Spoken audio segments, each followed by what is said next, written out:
Hello, my name is Valentina Hernandez, and today I'm going to be talking about a rather touchy subject that ends up on national news headlines way too many times.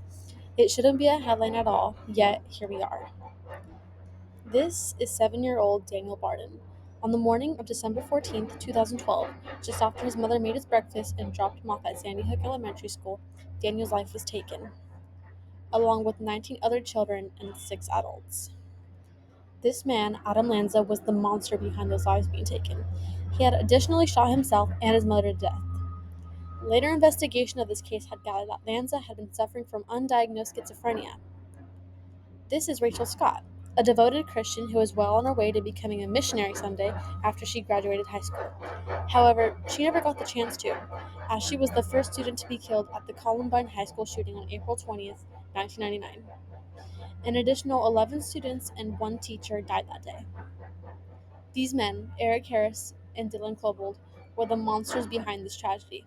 They shot themselves, and later investigations gathered that one of them had a journal filled with disturbing fantasies among murder, and the other had an autopsy showing results positive for medication used to maintain obsessive compulsive disorder. Clearly, the signs were missed.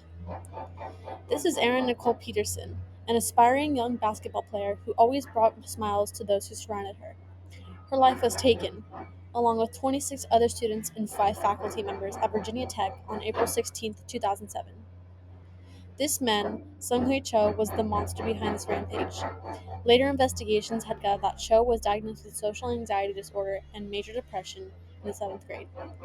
He also had a criminal record prior to the shooting. Despite these factors, Cho was able to purchase 2 firearms due to the state's legalities, and although it was clear he needed help, nothing was done. Undiagnosed, ignored, and overlooked. Those 3 adjectives connect these 4 assassins. Each one of them had issues that needed attention, yet nothing was done. Now, if there's one thing I know, people aren't born monsters straight out of the womb. There are a myriad of factors that contribute to this uprising in internal anger. This can include abuse, child poverty, bullying and cyberbullying, and traumatic grief. Adolescents who may have experienced these conditions have kept their unpleasant memories inside their heads and often feel uncomfortable reaching out for help.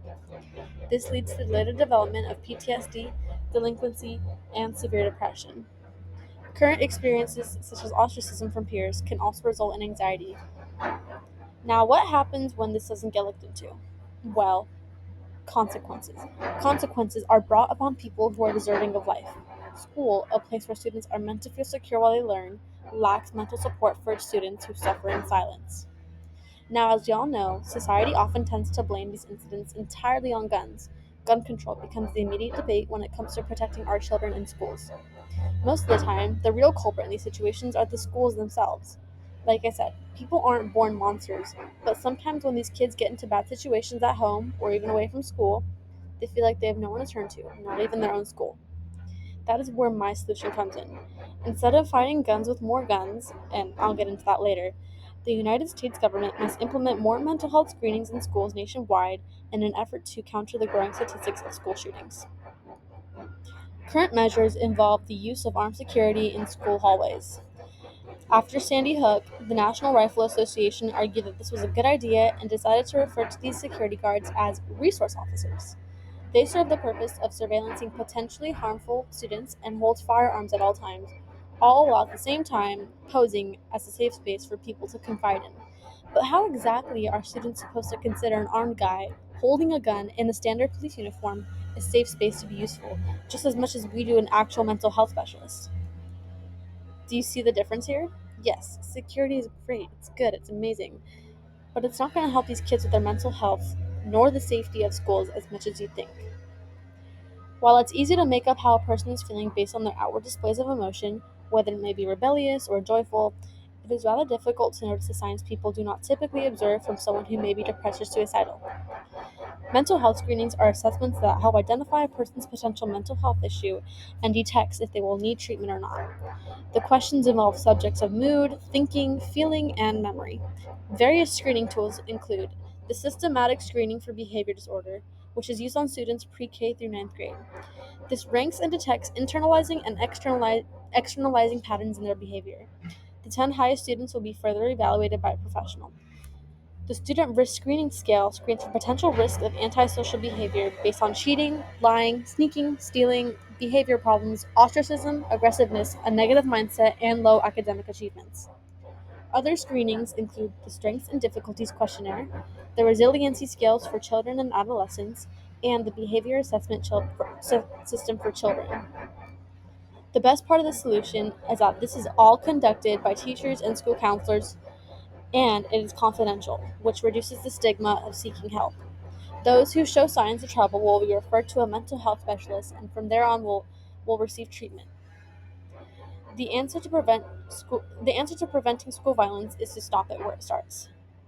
Circling back to the Virginia Tech massacre, the state of Virginia made cuts on mental health funding by 8.9% from 2009 to 2012, which was during the recession that followed 2008's housing crisis. In addition to this cut, teachers in Colorado went on strike due to their low pay, which led them to being prioritized more, as opposed to the non essential employees who were not prioritized.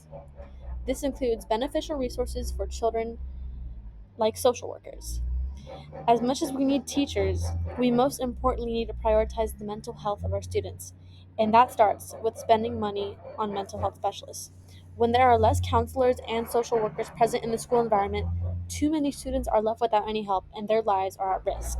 When there is not enough attention going to the mentally unstable, that is when the trouble starts. Early detection is vital. Had all the infamous shooters that were mentioned earlier been mandatorily screened, their signs would have not been ignored and they could have gotten the help they needed, which is why it would be beneficial if everyone got evaluated.